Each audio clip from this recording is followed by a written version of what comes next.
ஓம் முருகா போற்றி, கந்தா போற்றி, கடம்பா போற்றி, கதிர்வேலா போற்றி. அறுபடை வீடு கொண்ட முருகப்பெருமானே போற்றி போற்றி. என் செல்ல பிள்ளையே, நாளை நீயே எதிர்பார்க்காத ஒன்று நிச்சயமாக நடக்கும். இந்த முருகப்பெருமான் சொல்வதை கேட்டால் சந்தோஷமாக தூங்குவாய் என் செல்லமே. உன் ஆத்ம சக்தியை பலப்படுத்து. அதன் மூலம் நீ நினைத்ததை பெற முடியும். தினமும் தியானம் செய். தேவையற்ற வாக்குவாதங்களை தவிர்த்து விடு. கவலைகளில் வீணாகும் சக்தியை நிறுத்து. இந்த முருகப்பெருமானின் திருவடி மீது உன் சிந்தையை எப்போதும் வைத்து உன் லட்சியத்தை நோக்கி கவனம் செலுத்து என் செல்லமே. உன் மனம் திசை திரும்பாமல் பார்த்துக்கொள். உன் நேர்மறை எண்ணங்களுக்கான பரிசு நிச்சயமாக கிடைக்கும். இப்பொழுது என் செல்லப்பிள்ளை, நீ தொடர்ந்து பல கசப்பான அனுபவங்களை பார்த்து விட்டாய். இந்த பிரபஞ்சம் சில இனிப்பான நிகழ்வுகளை உன் இல்லத்தில் நிகழ்த்த இருக்கிறது. அது உன் எண்ணத்தில் உள்ள நேர்மறை சிந்தனைகளோடு இணைந்து செயல்படும். எனவே இந்த காலகட்டத்தில் எல்லா கசப்பான அனுபவங்களையும் மறந்துவிட்டு நேர்மறையாக எந்த நன்மை உன் வாழ்வில் நடக்க வேண்டுமோ அதை பற்றி நேர்மறையாக சிந்தனைகளை உருவாக்கு. பிறகு பார், உன் இல்லத்தில் மகிழ்ச்சிக்கான இந்த தருணத்தை நீ மகிழ்ச்சியோடு ஏற்றுக்கொண்டு இயல்பாக இரு. மகிழ்வாயினி. ஆம் செல்லமே. அதே போலத்தான் கர்ம வினையை தீர்க்க நல்ல சக்திகள் உன்னிடம் வந்து சேரும் காலகட்டம் இது. நல்ல ஆற்றல்களை பெற தேவையற்ற சிந்தனைகளை கட்டுப்படுத்தி மனம் ஒருமைப்பட வேண்டியது அவசியம். இழந்ததை பற்றி சிந்திக்காமல் பெறுவதை பற்றி மட்டுமே சிந்திக்க வேண்டும். வாழ்வில் புதுமையான இறை அனுபவம் உனக்கு கிடைக்கும். முருகா முருகா என்று என்னை மனமுருக வேண்டினால் உன் மனதை மகிழ்ச்சியாக வைத்து நல்ல சக்திகளை பெற்று வினைகள் குறைத்துக்கொள். வினைகளை கிடைக்கும் வாய்ப்புகளை தவற விடாதே. அப்பொழுதுதான் உனக்கானது நல்லது நடக்கும். ஒரு பிரச்சனையை மனதில் வைத்துக்கொண்டு அதற்கு என்ன தீர்வு என்று புரியாமல் திண்டாடி குழம்பி நிற்கும் என் செல்ல பிள்ளை நீ. இப்பொழுது அதில்தான் இருக்கிறாய். பிரச்சனையை உன்னை பிடித்து கொண்டு இல்லை, நீதான் அந்த பிரச்சனையை பிடித்து கொண்டு இருக்கிறாய். நான் சொல்வது சரிதானே? நீ அந்த பிரச்சனையை விடு. என் பக்கம் திரும்பு. முருகா முருகா என்று என்னை நினைத்து கொண்டு அந்த பிரச்சனையை மறக்க முடிகிறதா என்று முயற்சி செய். நீ மறக்க மறக்க அந்த பிரச்சனை தானாக சரியாகிவிடும். இதுதான் இந்த முருகப்பெருமானின் வாக்கு. இதை நம்பினால் உன்னால் அந்த பிரச்சனையை விட்டு வெளியே வர முடியும்.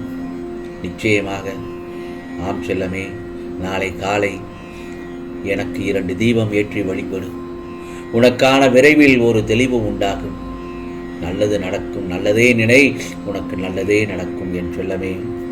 இதோ உனக்கு உதவ ஒருவரை அனுப்பியிருக்கிறேன். அவர் மீது சந்தேகம் வேண்டாம். அவர்களை அடையாளம் காண வழி செய்கிறேன். எனவே உன் நிலைமையை பற்றி கவலைப்பட வேண்டாம்.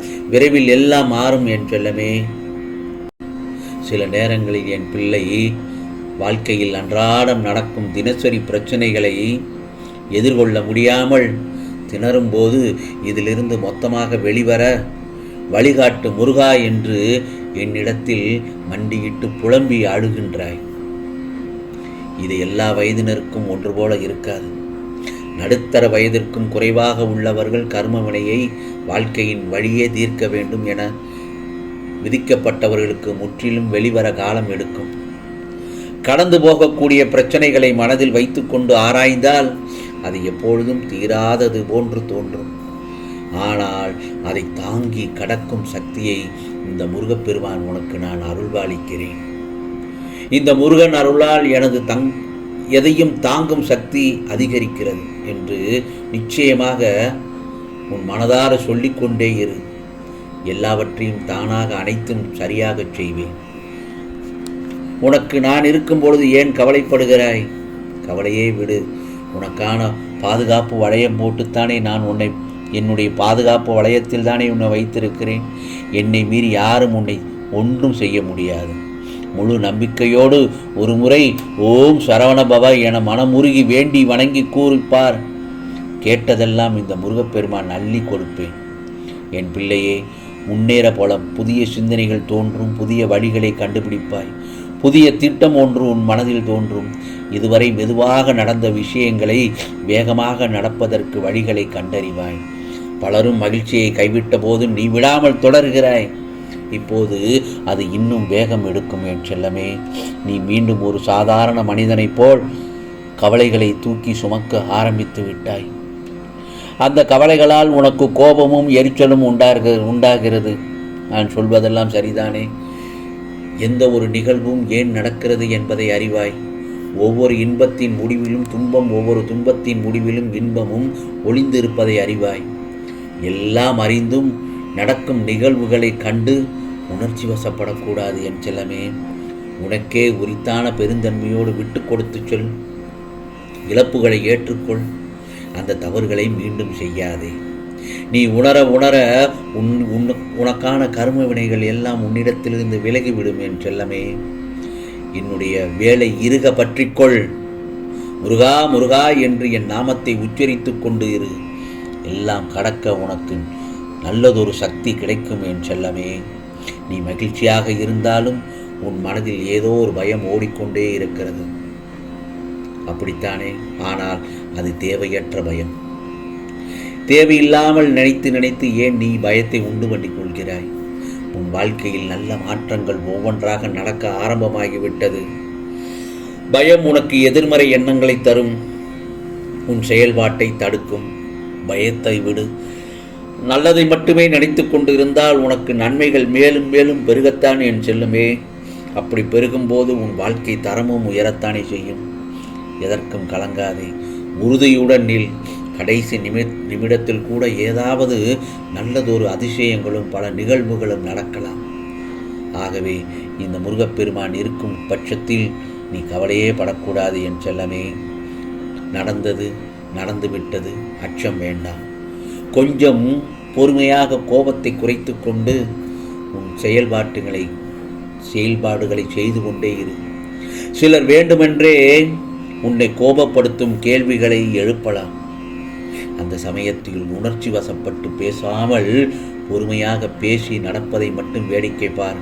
அதுவும் முடியவில்லை என்றால் மனதிற்குள் முருகா முருகா முருகா என்று என் நாமத்தை சொல்லிக்கொண்டே இரு. அவர்கள் சொல்லும் கோபத்தை எழுப்பும் வார்த்தைகள் உன் காதில் விழுகவே விழுகாது.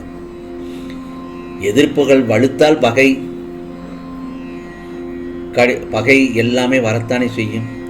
அதை வலுவிழந்து போகும். நிச்சயமாக என்னுடைய நாமத்தை சொல்ல சொல்ல நான் வேலின் பாதுகாப்பு வளையத்திற்குள் இருக்கிறேன் என் முருகா என்று நீ என்னை சரணடைந்திருக்கிறாய் அல்லவா? அப்படி இருக்கும் பட்சத்தில் நான் என் செல்ல பிள்ளையே, நிச்சயமாக நல்லதாகத்தான் நடக்கும். ஆம் செல்லமே, உனக்கானதெல்லாம் நீ எதிர்பார்க்காத ஒன்று நிச்சயமாக நடக்கும். இந்த முருகப்பெருமான் சொல்வதை கேட்டு நடந்தால் உனக்கானதெல்லாம் நல்லது நடக்கும். நல்லது மட்டுமே நடக்கும். அதுவும் நன்மையாகவே இருக்கும். ஓம் முருகா சரணம். ஓம் முருகா சரணம். ஓம் முருகா சரணம்.